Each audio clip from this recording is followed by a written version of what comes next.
get this for 24 Manhattan Ave that the Downs Group has, which is my neighbor. So very happy that they got that listing. Was trying to at least get the open house, but somebody already took it. So Got it already. yeah, it's Nice. right behind my house.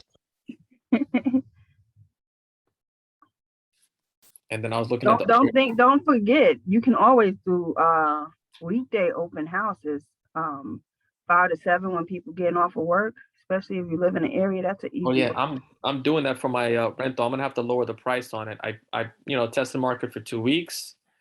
Now I'm gonna have to tell the landlord, if you want to rent it by November 1st, you got to eat this broker fee, and we're gonna have to lower the rent. So I might be bothering you later about how to put that paperwork in. Let me see, you got more people joining now. You're supposed to have a guest speaker too. Is it Nancy?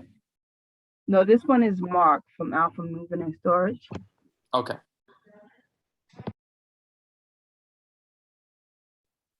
Nancy may be tomorrow. She might come to the team rally. Everybody signed up for the team rally, right? I'm working, but I'm gonna try to make it. We'll see. Okay.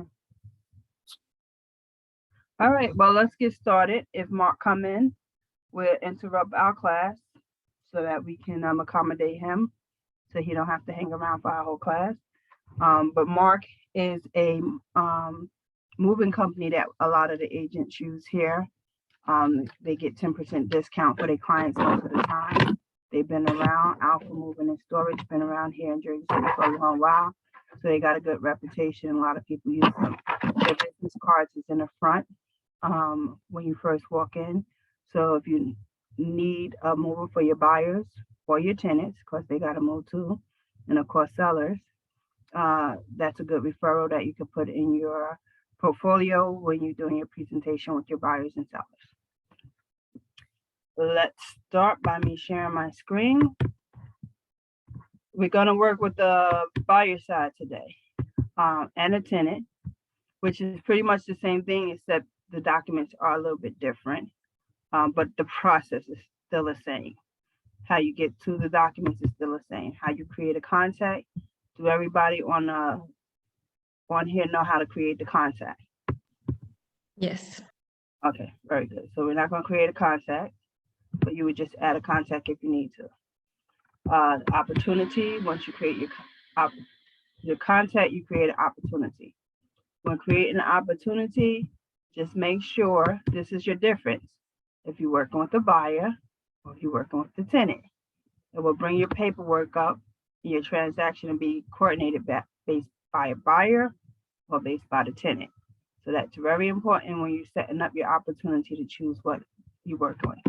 Now, if you don't have the opportunity name, pretty much the address that they're going to use, you're just going to use the buyer name. Once you do find a property that the tenant or the buyer want, you want to change this opportunity name to the address of the property. And then you're going to hit the create button. I got enough things created, so we're not going to do that. We're going to go and do one of my transactions, which has already been created. And we're going to explain those documents for the tenant. And then we'll go and we'll explain documents for the buyer. If there's any questions, just let me know.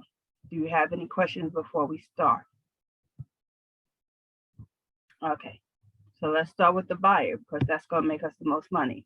Renter's going to make us quick money, but the buyer is going to make us the most money. When you go to your buyer and you add your documents, you want to go to your DocuSign forms and you want to pick your buyer transaction packet. All the buyer transaction packets are the same, whether you're working in Hudson MLS, Garden State, New Jersey, Central, Monmouth, or Bright MLS. They're all the same buyer transaction packet.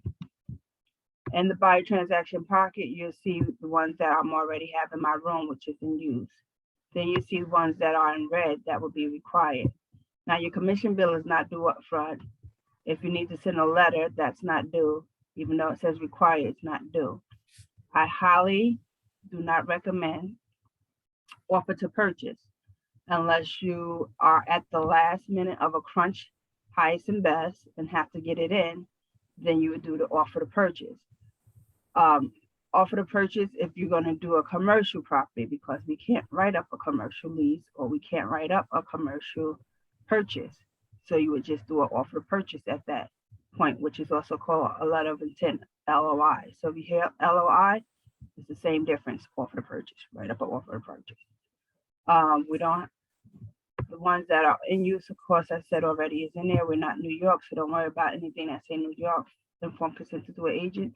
The ones that say PA, New Jersey, New York, yes, you're right about that because it has New Jersey in it. Protect your family from lead, or depending on what year it is. If it's built before 1978, you don't need lead. Interesting fact that will be coming out shortly, and I'll be making sure everybody understand it as it come out in our code. But with lead, landlords are now going to have to make sure that the home is free and clear of lead start in July of 2022, which is going to put a burden on landlords. If it's a sale, they're not going to worry about the sales. But if you're definitely renting, that's going to be additional requirements that we as realtors going to have to make sure the landlord is in compliance if we're going to be doing renters come 2022 July. So as that unfolds, I'll make sure everybody gets that so we're all on the same page. Regional, say that one more time. Oh, no, I was just gonna ask, so is that something that the landlords will just have to do an inspection and show us documentation for it? Correct, that is Okay. correct. That's any house built before 1978. So hopefully we can work with the newer homes, but there's older homes, and that is going to cause an extra burden on the landlords and on us, because as agents we have to make sure. Mark, if you jump on, just holler so I know that you're on. Hey, this is Max from Alpha. Mark, unfortunately, Mark is home today, so I'm joining you guys instead, and I apologize for joining a little bit late. That's quite all right. Max, we said that we would stop the class so that you don't have to hang around for our whole class, and that we can have you come on and tell us about Alpha Moving and Storage. So we're going to give your attention to Max. Okay, so you want me to start now? Yeah, absolutely. Okay, so let me just start by introducing myself. My name is Max Hansen. I'm the president and owner of Alpha Moving. Alpha Moving has been around here in this area since 1991. And we work with a lot of realtor agents all over this area. Some of you might already have worked with us before.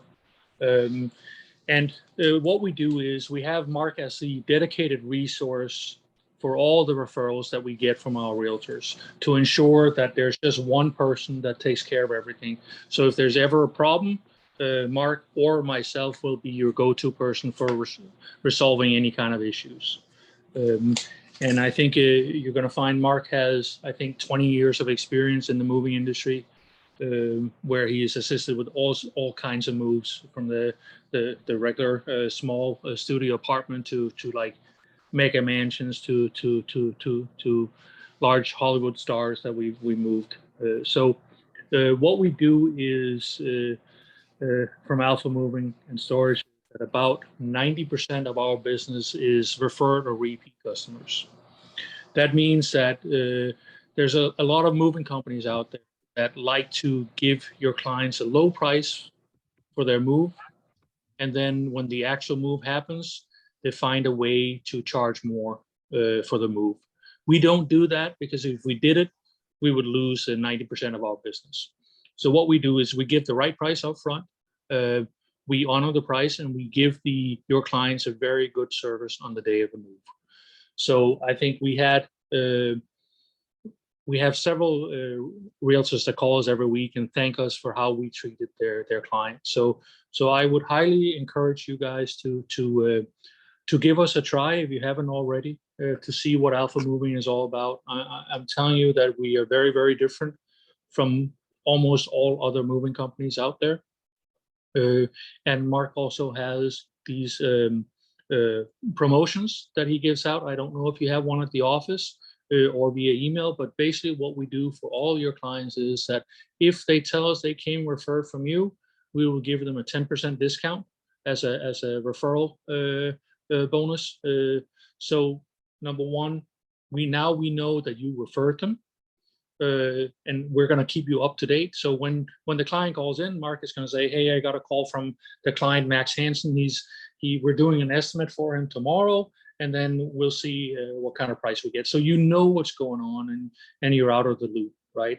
And we're also going to tell you how the move went once the move is over, just so you have an idea from us how the move went. And if there's any surprises, we'd rather want to tell you first, right? Because again, moving in the best of worlds, if we do a perfect move, that's exactly what the clients expect, right?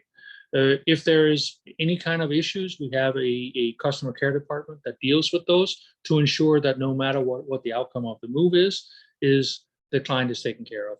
Of course, our goal is to make sure that there's no issues, right? But again, the good moving company also makes sure if there is an issue, there's a process so we can deal with the issues upfront and make sure everybody understands what's going on. Okay. So I don't know if you guys have any questions for me and if you don't, all I can say is if you have another client that is moving shortly, I would suggest refer us. If you don't feel comfortable just referring us, I would refer another moving company too, and just see how we compare to other moving companies you used in the past. Okay. Thank you, Max. As far as the time frame, if our clients don't know when they're closing, because the closing date is scheduled this day, but then it happens that, how flexible is the company with working with us with the client and their closing dates? So we're always flexible.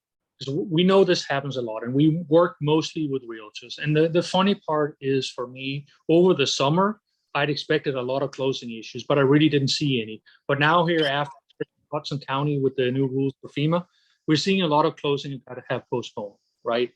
So what we do is once we have a deposit, we're always going to work on moving the move date. Of course, if they want to move on, let's say they're supposed to move on Thursday at the end of the month, and then instead they have to move Friday, we might not have Friday available. But again, if we have a deposit, we're going to try and move some things around on our schedule and make sure we move them on the earliest possible date, right? Because as you say, we've all seen, I'm going to say the last 4 to 5 months, we've had a lot of delayed closings. And even before that, of course, it's a natural part of realty that closing just either there's a mortgage contingency or there's the extra inspections with the Hudson County right now, right? So we deal with it every day. I think that's the best answer. And then we try and work with the client. As long as they're on our schedule, we're always going to try to work with them on moving the day that works for them. So with that instance, if they had to be out the house that Thursday and the closing got switched to that Friday, would you be able to pack everything, hold it in a safe place until Friday?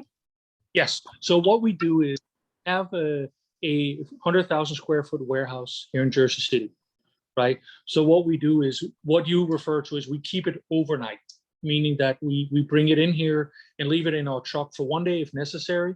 We can leave it on our truck for up to 3 days. We don't feel comfortable doing for more than 3 days, but we also have a warehouse. Right? So if it needs to come into our warehouse for a month, it's perfectly fine, right? I think at the height of COVID, we moved it into our warehouse that was going to stay there just for a couple of weeks, and guess what? They're still here, right? And then they went to Florida or Texas or Arizona or something like that, right? So we do have a warehouse to take care of these contingencies. And as I said, most often, if it's just 1 day, we leave it in our truck and we send the truck out the next day. And then as far as location, like how far, if they move into Florida, Texas, PA, how far do Alpha move and go? So we move to all the states, except for Alaska and Hawaii, right? Just because it's a reliable area for us to use to go to those states. We also do international moves. So this week we picked up 1 job for Portugal, 1 for France, 1 for Belgium, and I think 1 for Belize, right? So we do that as well. Of course, international is probably the most complicated move that we do. Right. Most of our moves, I have to say, is local moves within the state of New Jersey or the state of New York. We have a license for doing New Jersey moves, New York moves, and then between any two states in the US, which is called a DOT, the Department of Transportation license. Like that. Any questions, guys? No. Well, Max, thank you so much. So Mark, hope you feel better, and we appreciate your time, and your business cards are here in our office at the front for the agents to pick up. And yes, Mark has told us about the 10% discount for our clients. Okay, very. I appreciate your time on this meeting today. Okay, All right, thank you, Max. Bye-bye. thank you. Thank you. Let's go back to our documents.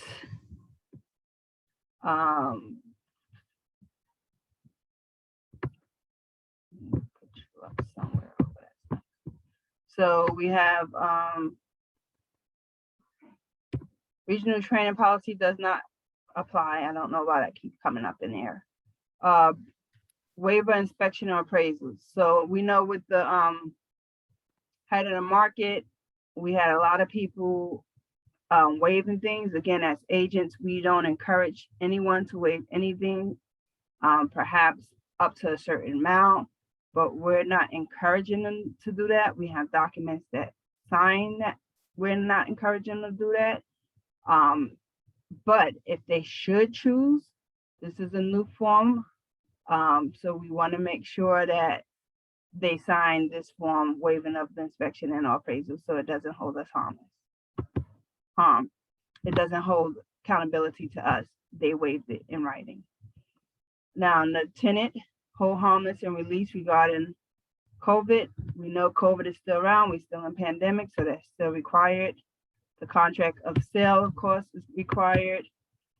If you're going to represent the buyer and the seller, which in our case, you're listing your lead, more than likely you're going to need the informed consent to do agency. Lead-based paint, yes. And I think I am in the tenant section, so I don't want to click on all these. We started with Chiwan. Chiwan is a tenant. I do not want to put all those in her transaction because she is a tenant. Let me cancel that. Let's go to Muhammad. He's the buyer. Same thing, DocuSign forms. You want to go to the buyer transaction. If you were doing a tenant, then again, the tenant would be rental tenant transaction packet. In this case, we're working with the buyer first. So all these documents that we just went over, most of mine are included already. Let's see. Form consent to do an agency. That's the New York one. I don't want the New York one.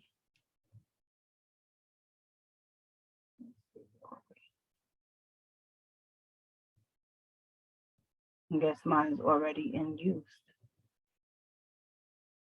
All right.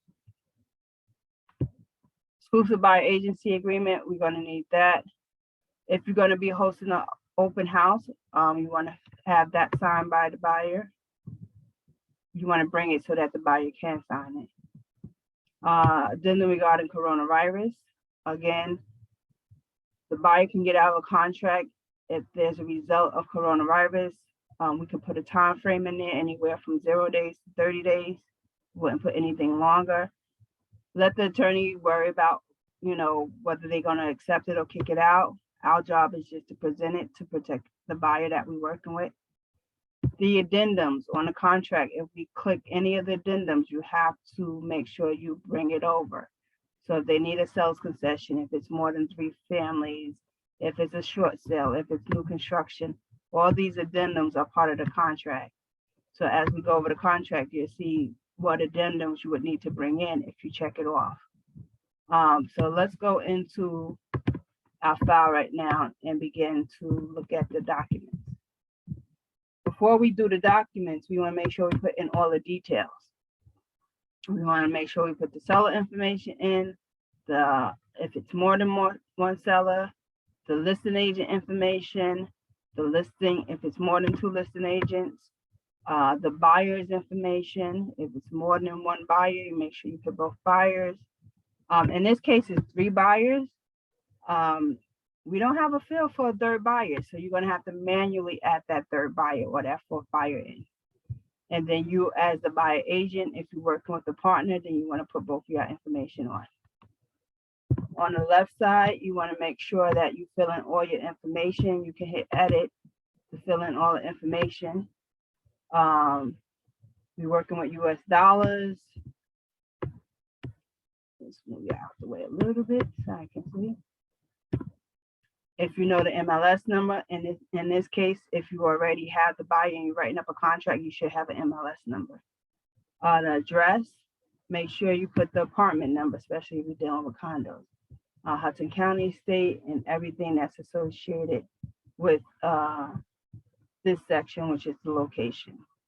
Sometimes we don't know when the house was built. I found out the home inspection yesterday. It was built in 1987. So I can actually update that right now. Sometimes the tax records will show you. To get to your tax record, you will go to your MLS tax, New Jersey tax records. You already know the property address, so you're going to search by the street. Hudson County, in this case, it was Bayonne. And we know the street was 48th Street, West 48th, so W for West. And then all the West streets will come up. In this case, I want West 48th Street. Now all the numbers will come up. I need 53.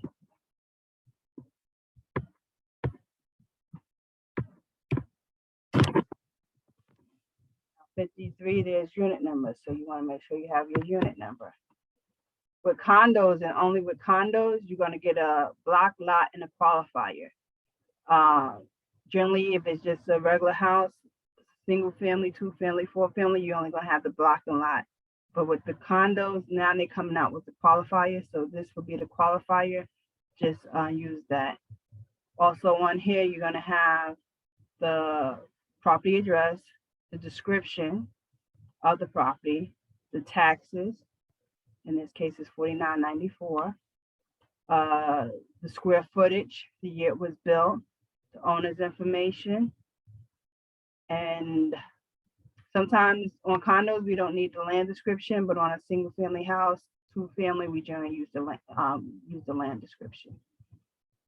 So Margaret Matai is the seller. You can also copy and paste if it's going to make it easier for you, so that when you go back into your details, you can add easily to your details. And you're going to save once you put in all your information. Down below, offer details. You're not going to have a whole lot of your details for the offer side. Just the date, the amount that you putting in, who keeps the earnest money deposit. Generally, it's always the seller's attorney.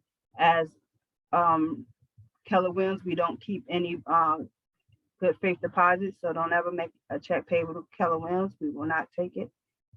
High bid confirmation. If you're the listing agent, this is more important if you're having multiple offers. If not, don't even worry about it. Closing details. You may only have the closing date at this point. You don't have all the other details. Additional information, if the client needed seller's concession, commission on the list side, buy side, you would never know what the list side is. Generally, we find that out at closing. On the buy side, your commission is on Paragon. So when you go to look up your property, in this case, I already know it's which one. You will see your commission at the bottom.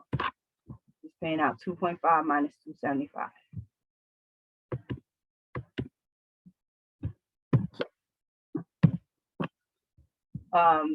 Don't guess what the listing side is. He could be getting 1%. He can be getting 3.5%. It's not your business, not my business. Only my business is what he paying out to you, to Keller Williams as the brokerage. amount of the annual taxes. Now, the taxes was updated, I believe, October 1st or the end of September. So where they was 4906, the current taxes, if I look at that tax record, says it's 4994. So it went up some, which is important because the mortgage rep just asked me how much the taxes were. So now I have to go back and let the mortgage rep know what's on the MLS has been updated. So little details like that can hit you with errors in omission if things change and you don't update it. Now the buyer is paying $90 extra. Now they mad, but you know, taxes increases. So the sooner you find out something, let all the parties know. We're gonna hit save this information. And now we go into our documents. Everything that I typed on details, I don't have to worry about typing on each and every one of these pages again. So that when I click on it, the information is going to automatically come up on each page. So if you look down here, you see how the address popped up for me. I don't have to worry about that. So this is a consumer information statement. You want to make sure the buyer sign it. This little one says business relationship I. Make sure your name is there, Karen and Sims, or whatever your name is, because compliance will kick this out because you didn't have your name in there. KWJC is going to automatically show up. But if you don't have this sign and click on one of the boxes, in this case, by agent, disposable agent, the opportunity arises. At the time that we may fill this out, you don't know if you're going to be a disposable agent. In this case, I'm only a buyer's agent because the other brokerage is Berkshire Hathaway. But at the time I did it, if you're doing your application ahead of time, when you're doing your buyer consultation, you don't know what you're going to be. You don't know if you're going to be a disposable agent at that time. But otherwise, if you're doing it in the moment, then I would only been a buyer agent. Our next document is, let's go with the affiliate. Now, again, we have two of them that seems to be the same, but they're not. Because if you look at this one don't have, this is just the acknowledgement of the services that we have. Yeah, no, we have mortgage. We work with mortgage companies. Office benefit because we get money from the mortgage companies. We benefit with title because when we do title, we can buy shares as agents. And that means that we're having a financial interest in that entity. We also have home warranty, which we have a benefit from it. So anytime you have a benefit that as an agent you get back is a RESPA. So you have to disclose that if they should take some of these services that we as the agency will be getting money back from them. So it's just a disclosure. You're letting your client know that we have other services and they can or they don't have to accept them. But when you're doing your buyer consultation, if you did your CIS, your exclusive buyer agency agreement, and this up front, this is just acknowledging it. So that when you do go to the second one, that has to be signed. You'll notice that this is 3 pages now. It's the same information, but now they done found what they want. You done inform them about the services we have, and now they can click off if they want any of those services. Shame on me because I didn't put yes or no, but I'm pretty sure everything is no because they don't want to buy anything. So this is when you use the third part, the other one that has the 3 pages once you already starting to write up the contract. The first one, if you're doing your buyer's consultation up front, you will have already informed them of the services. So when they come back and they actually writing up a contract now, they're not unfamiliar as to what these services are because you already educated them in the buyer consultation. Everybody get that? Okay, no questions, that means a good thing. Wire fraud. Within the last 8 years, there's been a lot of fraud going on with different people intersecting the closing money at the last minute, causing buyers not to be able to close. And they most of the time are using Karen Sims' email. How did they use my email? It looked like Karen. It had everything that I normally would have in my email. And the buyer trusts me, so they're gonna do what I tell them to do. We as agents will never tell a buyer anything about wire instructions. Therefore, we use these forms to inform them that if they do get anything that looks like it came from me, it's fraud, because Karen Sims will never send you anything stating that she's asking you to wire funds anywhere. And you have already signed documentation, and I already explained to you that we wouldn't do that. So if they do it, and for some reason follow their gut and go ahead on and do something where their money get tied up, these are the different contacts that they can contact really quick to try to get that money back.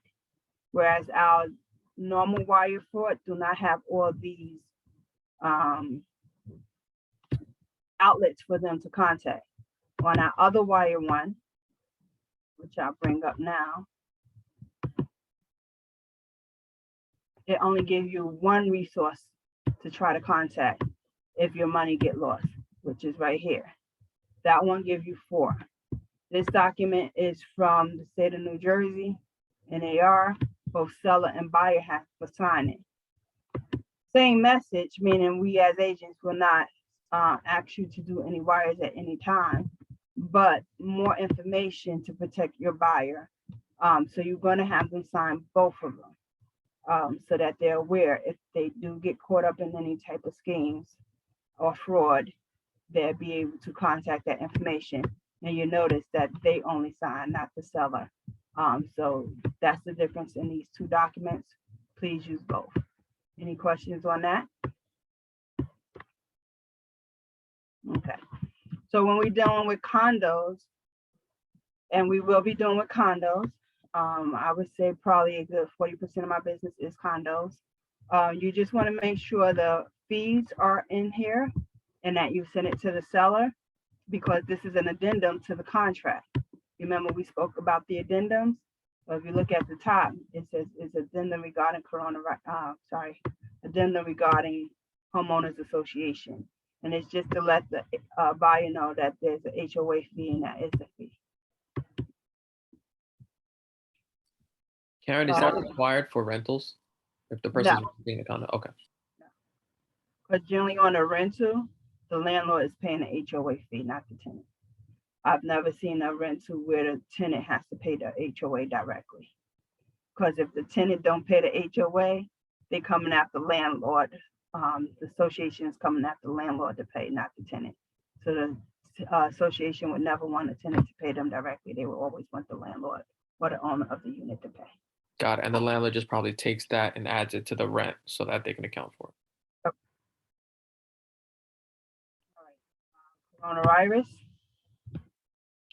This is the document that I was saying will protect your buyer if they need to get out of a contract. 30 days generally, because if it's left blank, it's going to be 30 days anyway. Sometime we get to the point where we didn't fill this out and now you need it for compliance and closing is tomorrow. You're not going to put 30 days, you're going to put 0.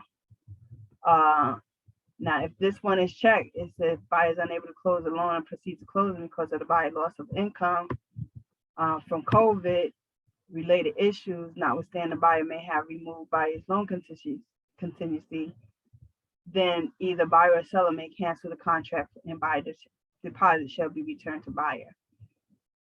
When this is checked, it gives your buyer the opportunity to get out the deal because of coronavirus. Now, do we know if they're telling the truth? We don't know. Can we question? We can't question. Why? Because they are still protected by HIPAA laws, which is your privacy with your medical. Let the attorneys deal with this. Your job is just to get it signed by the proper people, buyer and seller. If the attorney wishes to exclude it from the contract, you've done your part. Oops. Where we at? Okay. to hold harmless. Remember, in the beginning of COVID, we had to make sure that the buyer signed each and every time we went to any property. This one, the buyer was able to sign one time. If I go and show him another property, I don't have to worry about getting it signed again. Same with the seller. The seller have their own, and before we had to have the seller and buyer sign on the same page. Now, the seller signed theirs, the buyer signed theirs, and it's good for the life of the lease, or good for the life of the you showing this buyer, and for the seller as long as the listing is active. Eric, can I ask a question? You said in 2022, the landlord is going to be responsible for making sure that they know whether or not there's lead in their apartment that they're renting out. So are they going to be required to have a different form at that time other than the lead-based paint disclosure form in 2022? I'm pretty sure the association is working on everything now in JAR. So we will be having a new addendum, a new form that will come out in reference to that. Absolutely. Got it. Thank you. While that will be revised somehow, but it will be updated. Absolutely. All right, we're gonna say the contract for very last. I see I have a lot of contracts in it. That means I made a lot of changes. Exclusive buyer agency agreement. Points of using this is to get your client dedicated to you being their only realtor, that they have no other relationship with any other realtor, that they are in agreement to working with you. Sometimes, especially investors will give you a hard time signing this. What you can do is you can put just the address that you're working with that investor for, because investors generally work with whoever's going to get them the best deal. They have no loyalty to Karen Sims. They just, what Karen can get them for that moment, that's what they're concerned about. So if you can't get them to sign the document at all, don't lose the client. If they done showed you that they have the proof of funds, that they have the pre-approval, don't force them to sign something they don't want to sign. Just in your compliance, send a note to me and to Colleen that they refuse to sign it. We can't make anybody, but we can note that we attempted and they refused.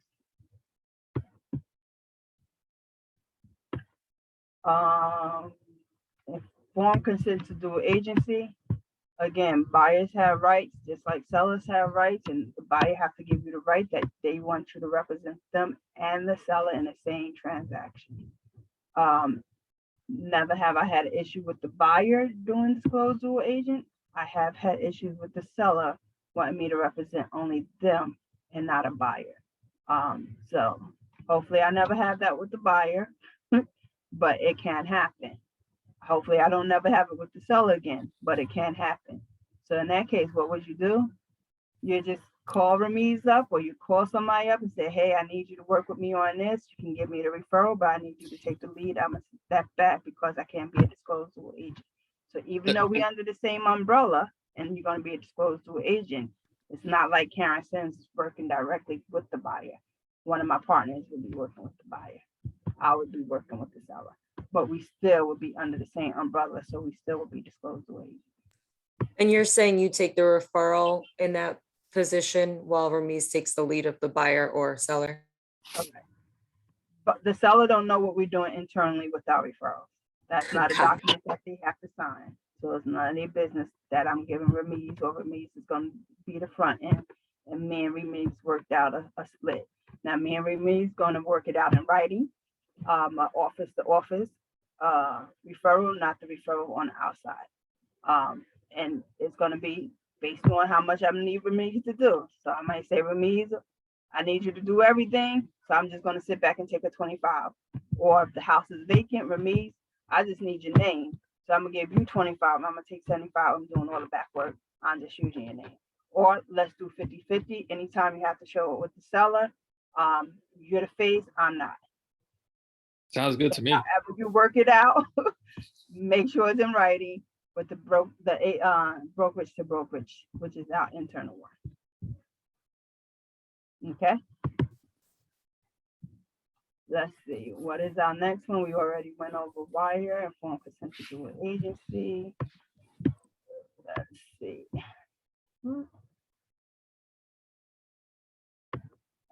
Yeah, okay. I think that's all the documents here. So the big document is the contract. So let's go over the contract. I just dropped one in today that's signed by all parties. And we're gonna start off with the first page. First page is your opinion 26, which states how you represent the buyer. Whether you represent the buyer, not the seller. In most cases, if you're just a buyer agency. If you represent both, then you disclose through agency. If you represent just the seller, not the buyer, that means somebody else bought the buyer. That's not from Keller Williams. Keller Williams, Jersey City, Bayonne, that is.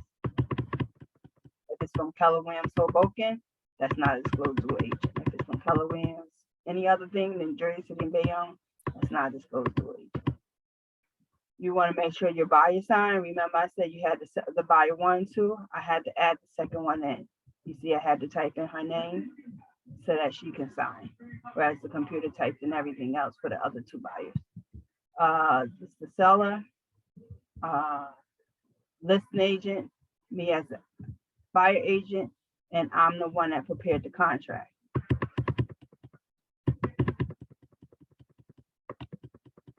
Again, you see how it was the 1, 2 names. I had to add the niece, the daughter, because it is only going to give you the 2.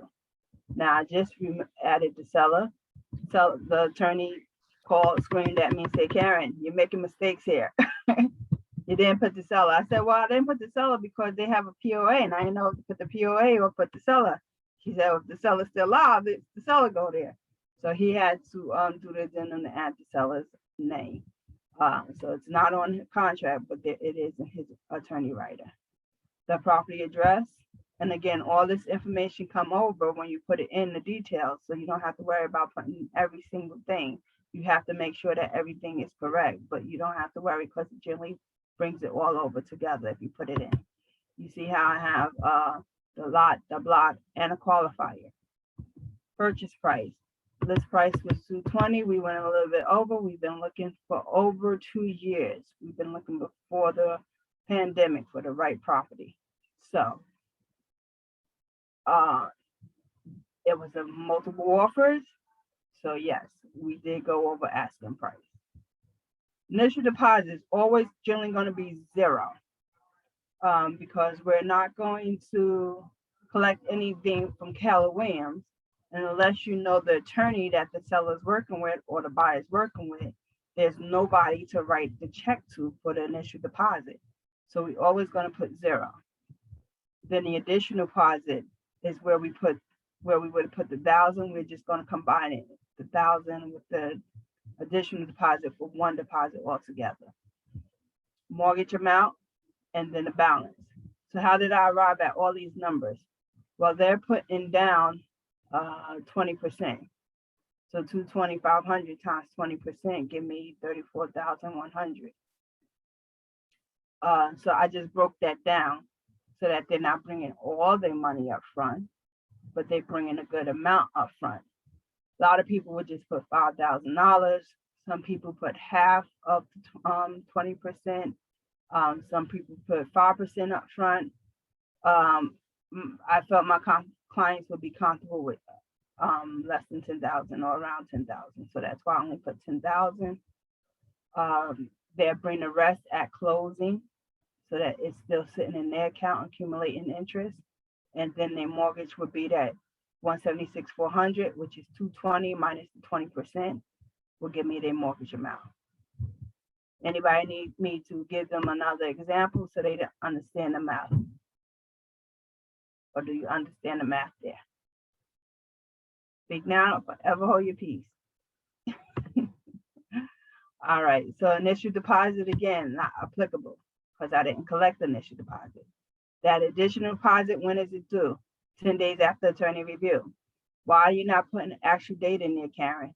Because if the attorney review takes 8 days and I put a date in there, that means my clients got 2 days to scuffle to get that money to the attorneys. Whereas if I put 10 days after attorney review and a attorney review took 8 days, they got 10 days later to get that money in without feeling that pressure. Sometimes you have to see where your client money is coming from. Do they have it in a regular bank account? Or is it in a IRA account or 401k account or a thrift account? Because it takes time to get that money out of those type of accounts. You just can't call them up and say, I need $10,000 tomorrow. So you want to make sure you communicate with your buyers as to what money they have that is liquid that they can write a check if they need to tomorrow. That money is going to the seller's attorney, because generally in attorney review, they write the addendum where the seller's attorney is going to keep the money. Sometimes the seller's attorney don't care if the buyer's attorney keep it, long as it's an attorney escrow account. That money is not the attorney's money, it's not the seller's money, it's still the buyer's money. If there's something that have to be returned, guess what? That seller's attorney have to return it. Principal amount, remember we said the 176,400 is the mortgage amount. Well, that's the principal amount.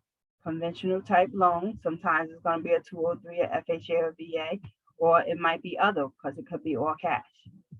Most of the time is a 30-year mortgage, and it's based on 30-year payment schedule. Sometimes you get buyers that will do a 15 or a 20-year mortgage.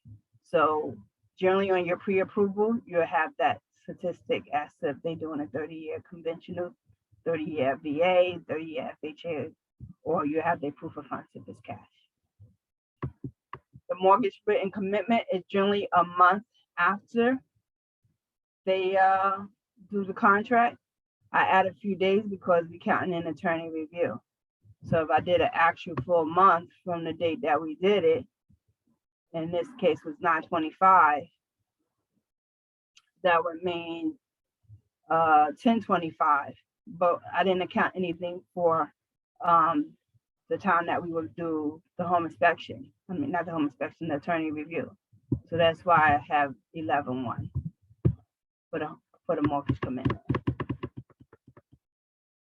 The closing date, generally 2 months after you have your commitment, you can do a closing. Generally two weeks, not 2 months, 2 weeks after you have your mortgage commitment, you can do a closing, or 45 to 60 days. In this case, I put about 45 days to get them to the closing table. Now, after I gave him the date, he told me, oh, I'm going out of the country. So he's going away like literally the 15th. We got to work our butts off to make sure that we close before that, because then if he go away, that's going to delay it another 10 days or so while he's going to a wedding. So when the mortgage rep need papers or anything, try to make sure that the clients are being responsive and working with the mortgage rep so that you can get these things in as soon as possible so you can meet your closing date.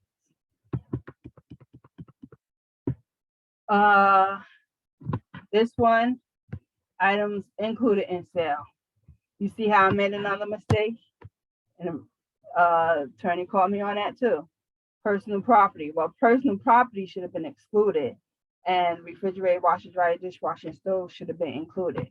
So this is a good reason why we pay it, or why they pay attorneys to review contracts, because attorneys pick up on our mistakes and make sure it's cleared up in attorney review. The certificate of occupancy generally is 1.5% of the purchase price. Not too much in Bayonne. I think it may be $100. I put $350 because 220. What 1% would be $220. Half of that, another $300, another $100. So that's $330. Just rounded off to $350. Municipal assessment. If there was a municipal assessment, it would be generally disclosed in the MLS. In this case, nothing was disclosed that there was any type of municipal assessments, so therefore has not been notified. important to read the notes in the MLS, because things like that is what you're looking for. 181, this is a condo. If it's a one family, put one family, two family, three family, four family, put what it is. Don't just put multifamily. I had one instance where one of the agents put here two family. When it came back from the tax records, it was deemed that was only, when it came back from the appraisal and the tax records, everything, deemed that was only one family. They were able to get out of the contract because the agent had put two family. That's what they were purchasing, not a one family. So they were able to cancel that and get away and get their good faith deposit back. Tenants, we wanted vacant at closing, so not applicable. The owner was not living there. She had been moved to assisted living home, so we didn't have to worry about that. If there are tenants, try to get the tenant name, location, rent, security deposit, and the terms from the listing agent so that you can fill this out correctly, because the attorney just gonna have to get that information any which way, so you can help the attorney out by getting all that information up front as you can. Lead-based paint, this building was built when 1987, therefore it's not applicable.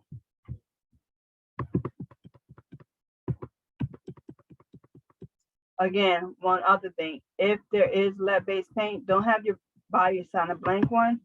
You want to go and find a document. Let me just pull up one of mine.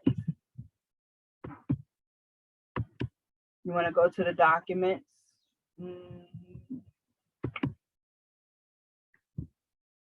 Go for D.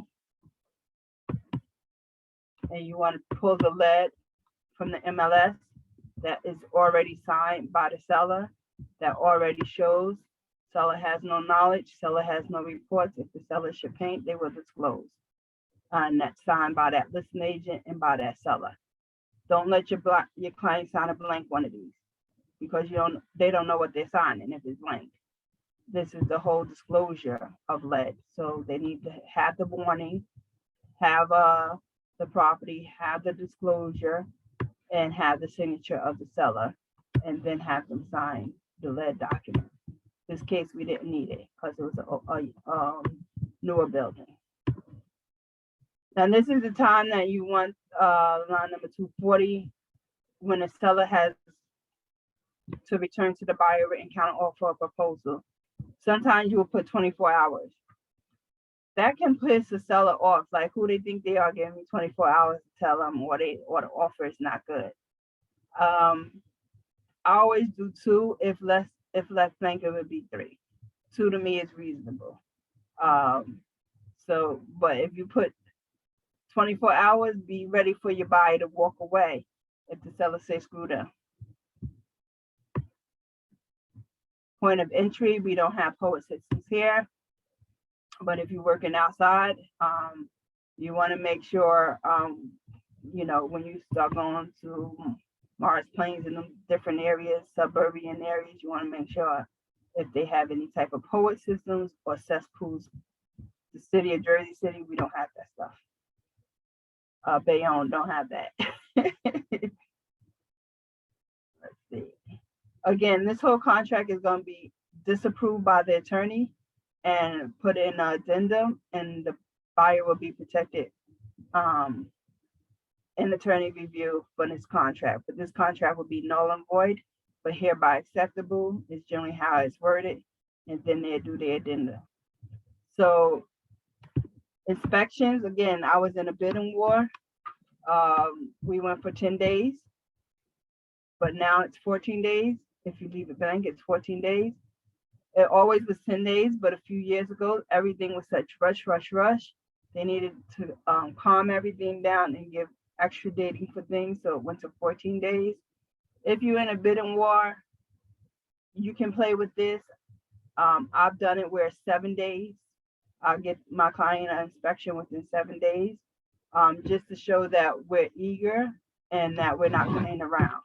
But otherwise, be careful, because inspectors are just as busy as we are, and I went into contract with both of these in the end of September. We didn't get appointment for this property and the other one until yesterday. pretty much their 10th day of attorney review.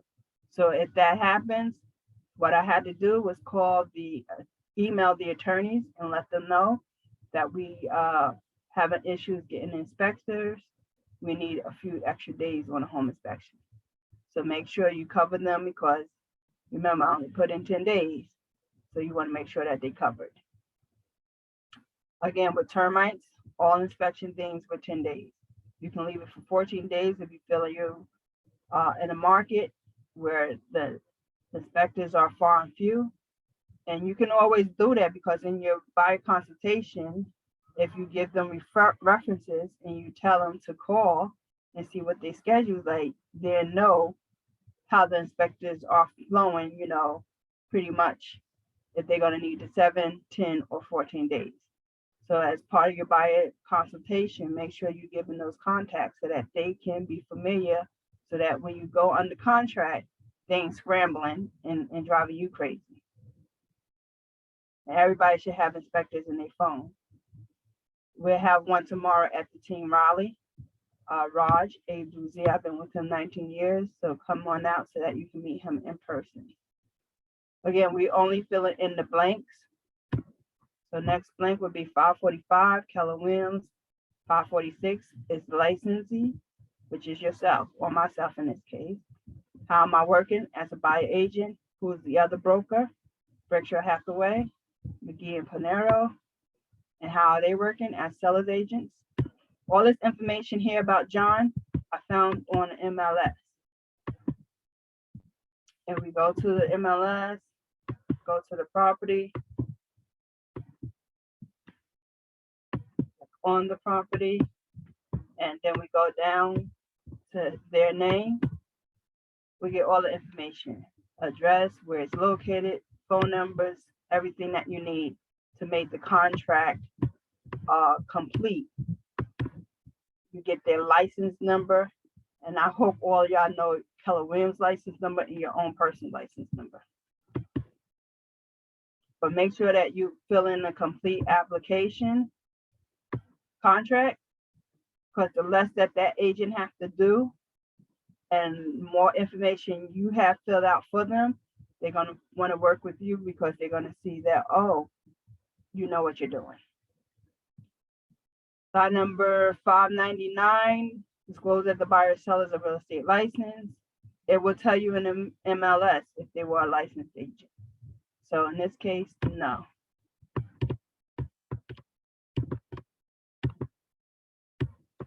Now remember, we talked about the addendums, condo, coronavirus, lead. In this case, lead didn't apply because the house wasn't built before 1978.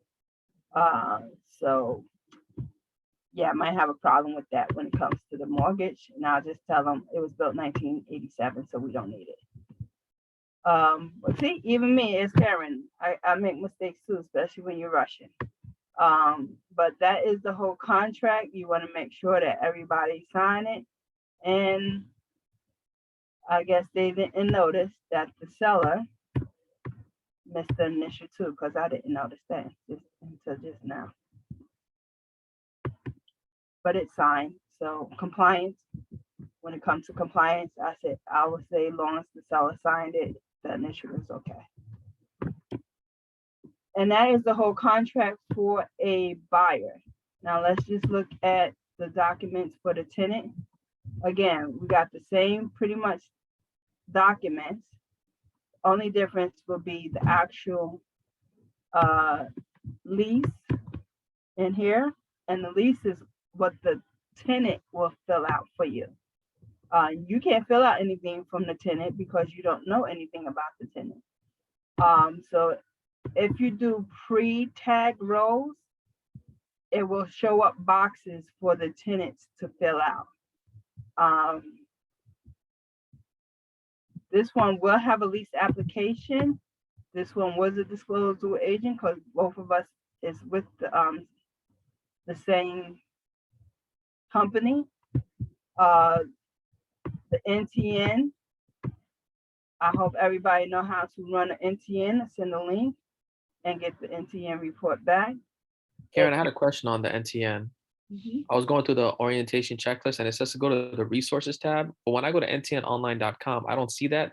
And it says subscriber login. I don't know what my login credentials would be. I don't know if it's something we all get or if you have an office one. None. You get your own individual ones. It's not in your package, in your congratulation packet. If it's not on your congratulation packet, then John Carlos can help you get your password for that. Got it. Thank you. But it is specific to you only. Don't share it. Don't give it to your tenant. It's you so that you could get into the system, the back office, and check their NTN reports.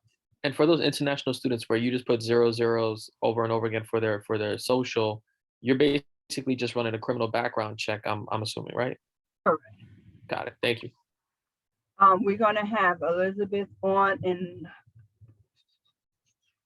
November. I will have her on.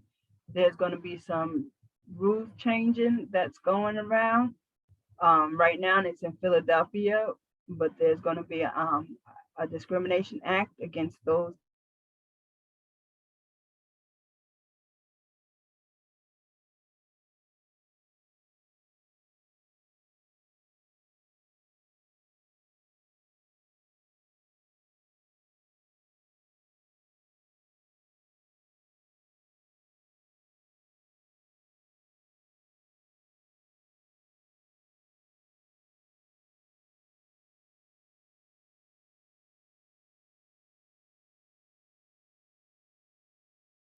From March 1st of 2020 to August 31st of 2021, where the tenant's whole history will be a blackout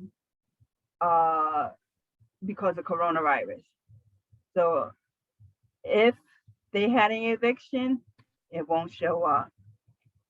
If by any chance we know and it was disclosed, we as agents can't use it against them to show the seller that they had an eviction. So even if we have knowledge, we're not going to be able to open our mouths because they'll be protected due to coronavirus for that lockout period. So rentals are about to come a little bit tricky. Just want to give you a heads up Zoom on just that. kicked me out and brought me back in. Did you say upcoming that it's gonna not let us know when a tenant was ever evicted? Not ever. The lockout periods will be March 1st of 2020 to August 31st of 2021. That will be the blockout. Anything before that will be disclosed on the NTN if it was eviction. Anything after that will be disclosed. But if it happened in that period, they are protected and we can't use it against them even if we know. And a Got it. landlord can't use it against them even if they know. And the previous landlord can't use it against them. They will be protected. That's on the NTN, so stay tuned. Please definitely be on next month when Elizabeth come on. She's our personal NTN person, and there to answer any questions that we have. If you have any questions now, she's there to answer those questions. She's personal to KWJC in Hoboken. So you utilize her when you need her. But you can call John Carlos to definitely get your credentials to get into the system. The actual lease itself, we can bring in a lease. And it's pretty much like a contract.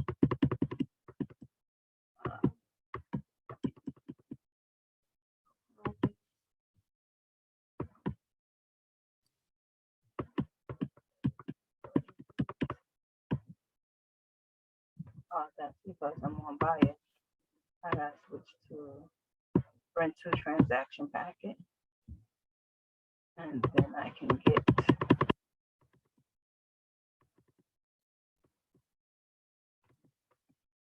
you have the lease application, which I already showed you. The residential lease is the one that you fill out. Sometimes the listing agent will fill this out for you. Sometimes the buyer, the landlord will have their own. But most of the time, just like you would write up a contract, you're gonna write up the lease. That's your job.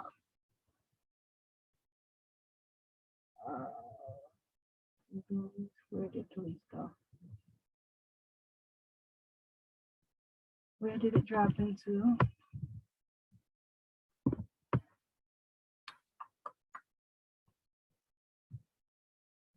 But that's a blank one any which way. I want to use a lease that's already filled out, which will make it easier for us to review. Now, when you're going to look for your clients and stuff, you got tenant and you got landlord. So make sure what you're working with, you click the right one. And I haven't done a lease in a long time, y'all. Let me see if I can find one. May have left up.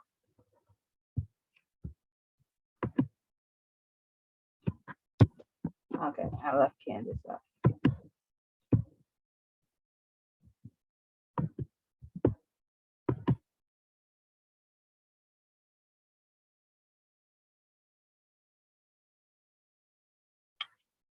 And we're going to actually go to the actual lease and review the lease.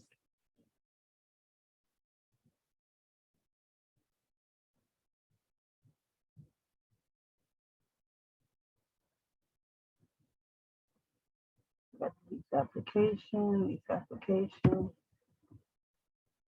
Now, information for release, that's another thing that you have to make sure the tenant sign, because we're sharing information and we need their permission to share their information with us and with the landlord. And here's the residential lease. This is what we want.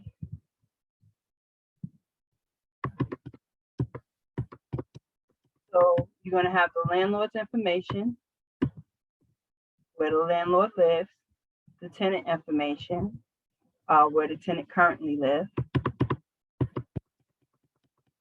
the property address, and again, the tax records is your best friend. It will give you all the information. The terms of the lease, it's 1 year, which is 12 months, the start date and the end date. So generally it's start date is generally the 1st of the month. She moved in the 15th, which was in half the year. So 1 year later would be the 14th, the day before 2022 is when it will end. The rental amount, that will be the total amount of the lease. This is how it's broken down monthly. It's due on the 1st of each month, each day of the month. Who it's payable to. Initial deposit will be the security deposit when it's due. If they're not paying the rent up front, in this case, this was Section 8, so she doesn't pay anything. All she had to do was pay the security deposit. The owner was paying a broker fee, and Section 8 is paying the rent. So the only thing she had to come up was her security deposit. If for any reason you collected all the money, say you collected a month and a half rent and the 1 month and a half security and the 1 month rent, then you put the total amount and then you'll break it down. What portion is going to the 1st month rent? What portion is going to the security? If they have to break it up because they only have a certain amount of the rent, then you put whatever 1,000 of the 1st month rent, and then you collect the other 350 on whatever date that you set up. But the security deposit always do. Again, if the tenant is paying the broker fee, no keys, no broker fee. Get my broker fee, you get your keys. I've gotten stuck where tenants, I'm gonna pay, I got it, I need it, I'm in a rush, I got, I'm sending, and I never got security. I never got the broker fee. So don't get burned. I'm telling you now, no keys, no broker fee, no keys. Give me the fee and you can get the keys. Security deposit, when the security deposit is due again. Late payments on the 5th day of the month, you're late after the 5th day of the month. After the 5th day, he wants $50. If they should bounce anything, there's a $50 processing fee if the check is returned. Generally, these days, everybody uses Zelle or some type of pay system. They generally don't do checks anymore. I still write mine in a check, but you know, some people don't do checks. So just know if they bounce it, you have to put a fee in there. Generally, it's only $35 to process a bounce check. But you know, some I've seen where it's $100. This way, it discouraged them from bouncing anything. Utilities, what's included, what's not included. Is it the tenant that's paying or is it the landlord? Anything that the landlord wants them to agree on, you can put in other. So he wanted them to do snow removal, general cleaning of the hallways, removing of the trash to the curb, garbage nights, if it has not already been done. So this is 4 people in the unit. He's coming on as like more of a super. So wanted to make sure that was part of his job in doing it.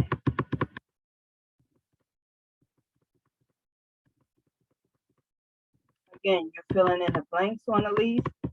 Now it's up to the tenant to review and the landlord. You filling it in, they need to review it. But like attorney review, tenants also have a 3-day option of attorney review where they can cancel if they should choose to. The renewal of the lease, 60 days before the expiration. So that means this is expiring the 15th,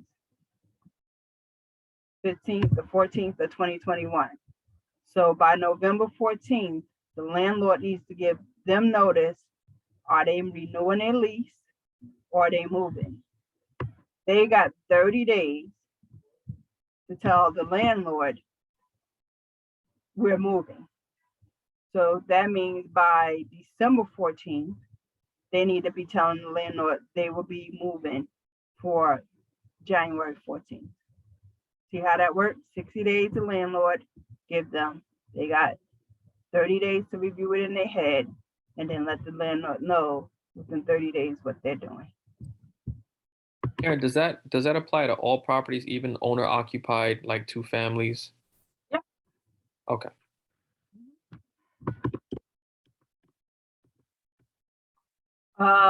Broker fee, again, in this case, the seller was paying it, so the tenant was paying 0.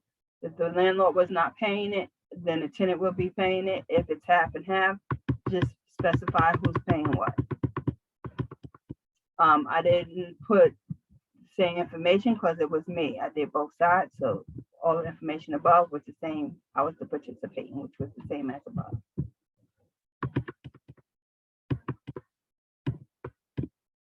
Again, Keller Williams, make sure you put your name in.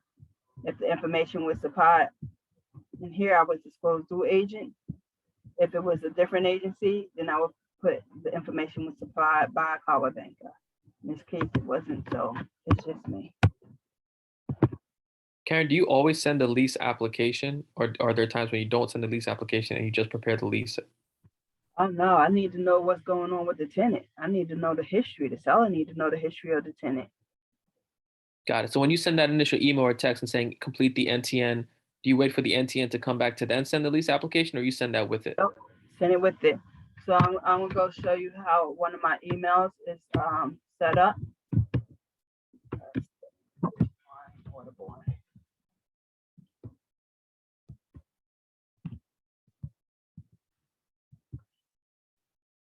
So if I had a video, I would put the video in there, the link to the video. This is click the view the listing button to see the interior pictures, which is generally the MLS. I sent a copy of the MLS with it. Then it's please email complete application attached with your ID. Sorry. Attached with your ID, letter of employment, and pay stubs to my email as soon as possible. Please make sure all documents are clear and legible. Please click the blue link below and I give them the link for the NTN report. All adults must complete. text me with your name once you have completed, because I don't know you completed unless you tell me. The online part, and paid the $40 per adult. Multiple adults, I need all documents for each person. Children in college, please provide the high school, college transcript if they are over 18 in school. Otherwise, same information above is required. A letter about yourself and your family will help the landlord understand who you are. Your income should be 40 times the rent of $1,900 or at least $76,000. Month and a half security deposit, 1 month rent, 0 broker fee. Now, if it was a broker fee, then you would add the broker fee and you give them their total. You will not believe how many people don't know how to break down month and a half security, 1 month rent, broker fee. How much is that? Now you're doing the math over and over. So if you do the math one time, everybody gets the same email. Plus $40 per adult for the NTA report. I don't know how many adults they're gonna have, so I can't tell them how much it's gonna be. I just cut $40 per adult. A Zoom or inspection interview with the landlord will be required. This landlord lives out of town, so he wants a Zoom. Now you see I have the MLS link, I have the NTN link. If I had the video, I would do the video link. Attached, I have the blank lease application, the CIS, the blank lease application, the CIS, the informed consent, then send for release. This way they know their information is being released. Exclusive tenant agency agreement, informed consent to dual agency, and here's the lease application. Now, when I'm going to some in private, like, face to face, and I'm meeting them, I may bring this with me. We pay for paper now, so I don't print these as much as I used to, but every listing used to have these at my listings. But now with me paying per page, I may bring 1 or 2, and I may offer it depending on, if they seem like they're not tech savvy. And then before, remember, we had the landlord and tenant had to sign a COVID. Well, we don't have to worry about that now. So I can update it with just the other COVID form. But this is how I bring it, send an email. So I'm not repeating the same thing to the same clients 50 million times, especially when the rental price is $1,400 to $1,600. You get a lot of emails. So when you create one, everybody gets the same link. Send it forward. Karen, did you say tenants don't have to complete the hold harmless regarding COVID anymore? But this is the one where they had the buyer and the tenant, the seller. The other one now we have to do just the tenant. Remember before we had both of them on the same one? Yeah. Landlord and tenant. Now we just have to worry about the tenant one or the buyer. We don't have to worry about the landlord signing this one. Got it. Go back to. I know on one of your other calls you said you normally do 40 times the rent, but you said sometimes you also do maybe 2.5 or 3 times a monthly rent. How do you determine like how far is it a conversation between you and the landlord? What the company? That's a good question. Sometimes the landlord is looking to you as to what to do. Most of the time, the landlord is looking to you. And then you can have that conversation. If I did 40 times the rent, it's going to put them at a higher price point, which is going to knock out somebody that can afford it that might be 3 times the rent. But it's up to the landlord if they want to do 40 times or 3 times or 2.5 times. Landlords want to make sure you're financially stable, because the only means that we can deny application is credit and income. So most of the time they're going to go with the 40 times just to make sure they got a strong candidate. Have you ever gone less than 2.5 times? Like, no, unless Section 8 is paying, or TRA or SOTA, then that's 0 times. Yeah, because the international students I'm dealing with, there's no way they're going to be making $80,000 a year for a $2,000 monthly rent. So I'm thinking if there's 2 of them and I do 2.5 times 2,000, it's like 60,000. But they're guaranteeing their parents, somebody in their parents or family is guaranteeing them. Parents overseas, so it's like somebody's being a guarantor. Got it. Otherwise, you wouldn't do that. Even if the bank statement showed and the employment letter, all that's there, you wouldn't take that. 2.5 or nothing less. Got it. Thank you. All right, and if there's any other provisional contracts, you would put it here. They pay their own PSE&G. They had to purchase their own garbage pail. Landlord gives them 24 access if they need to do an inspection. Tenant should not disturb the peace, quiet, and enjoyment of tenants or neighbors, which is all in the lease. But this landlord wanted to make sure it's 4 units, so he had to make sure everybody had the same thing. If tenants change the locks, they have to get new keys, no pets, no smoking. Landlord will replace security deposit. Okay, so this was a note because when you're done with Section 8, it doesn't come for like a month later. So he took the security deposit to pay the broker fee. When the rent come in, he'll put it back to the security deposit. So it's just an explanation of how the money is being broken down. So if you make it any extra things, just put it in writing so everybody know that the security deposit will be there and once Section 8 paid them or whoever. And then you have both parties sign, the landlord and the tenant. And that is your lease.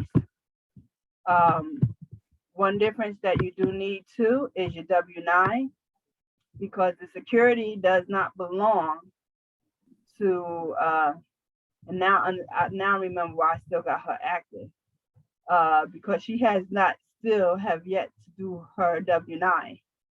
I sent it out, but she has not completed it. So I left her in there. The security deposit, people don't realize, is their protection. It's not for the landlord because that's their money. When they move out, that money belongs to them. But if something happens to the landlord and that money is in an account and it's not in a tenant account, how's the person who's over the estate gonna know that 2025 belongs to this person? They're not gonna know. But if you have your W-9 filled out, the landlord is able to open up a tenant account so that your security is in a tenant account and not in a personal bank account, because that money belongs to you, not them. And if something should happen to them, you want to be able to make sure you have your security deposit returned. The landlord has 30 days to tell you where your money is being held once they receive your security deposit. Most landlords don't even tell you where your money is, but by law, they have 30 days. The truth in renting has been updated. This is the old model of it. There's a new model of the truth in renting. I highly encourage you to browse through it. Security deposit, pet fees, different things, evictions, everything is in this truth in renting. You would be amazed of the knowledge you can get just from reading the truth in renting. Now, this is the older version, which is a little tougher to read because it's so small, but the newer version is a newer layout, a better layout, and it's a little bit easier to read than this layout. So take advantage of the materials that we have to educate yourself in the rental process and keep abreast in the market as to the different things that's going on. Ramesh, you got another question? Yeah, the security deposit and first month's rent check, who's that made out to? Landlord. And the broker fees made out to KW City Life JC, right? Yep. Got it. Thank you. We only take money orders or certified checks. Do not bring me a regular check. We will not take it. Cashier's check, not right? approve it. Cashier's checks are accepted, right? Cashier's check or money order, not a personal check, not a business check. Cashier's check or money order. Everybody got that? Any questions? We all good? We're gonna go out and get a rental because rental is quick money. Rental you can wrap up in less than 2-3 days and get paid by the end of the week. If you do one rental a week, it's 52 weeks, and we take off a vacation too. 50 rentals times at least 1,000. Our average rental may be 2,000, 1,800. You're looking at almost $1,000. That's 50,000 just in rental income. Karen, what was What's- that line you once used with the landlord when you said you would call them and they would say, no, they're actually looking to rent it on their own? I think you said something like, how many months are you okay with paying the rent yourself before you'd be willing to use a broker like me? You said it in a certain way that I love that line. I want to write it down and use it. Do you remember I'm what sorry, it was? I can't remember. It was Go good. back It and was look so at matter the of video. fact that I said, wow, I couldn't say no to that if somebody shot that line Yeah, at me. well, when you let them know the reality, you don't want to pay the broker fee, but yet and still you've been on the market 3 months. I can get this rented for you next week, but you just have to pay a broker fee. How many more months are you willing to lose? That's Any it. more? That was it. How many more months are you willing to lose? That's the line. Thank you. Jessica, you had a question? Yeah, what do you feel like is the best way to get rental leads in the area? So, as you're driving around, you always learn to take a different route, right? Nobody go the same route, take a different route. You see different signs. You can take those numbers down, call them, say, you may have a potential renter and get the details. That's one way. People are still using the old-fashioned way, which is put it in the Jersey Journal. So you can approach those old school people. But a lot of people are using Craigslist. So some people generate things off of Craigslist. Me, I work pretty much with my investors who have bought from me. Those are where I get most of my rentals from. Thank you. You're welcome. We all good? Mhm. Thank y'all for staying to the end. Tomorrow is our team rally. Come out, join us for a good time. We have happy hour tomorrow night, exciting times. Please come out and meet the title company. They will be here in person for happy hour. And tomorrow at the team rally, we will have one of the inspectors so that you can start building your portfolio of recommendations. Sorry, Go ahead. last question, Karen. How much time do you have from the moment that your listing documents are signed before you have to submit to the MLS? 24 hours. 24 hours. And if you need to change the price in any of your listings, Change your status sheet. We'll have the price changes on it. Seller sign, you sign, and then send it to me to sign. And then 24 hours to make that change. got it. Thank you. I'll be sending you forms today. All right, very good. Have a good day, everybody. See y'all tomorrow. Wait, 1 second. I have a question. When, like, so I'm putting in multiple offers for a client right now. When, like, and I'm doing it in your way, like doing the whole contract or anything. And she was just concerned about legalities, like if, say, she becomes lucky and every single one of her offers gets accepted, like when can she say no up until? She has once accepted. If they haven't gone to the attorney, she can rescind the offer.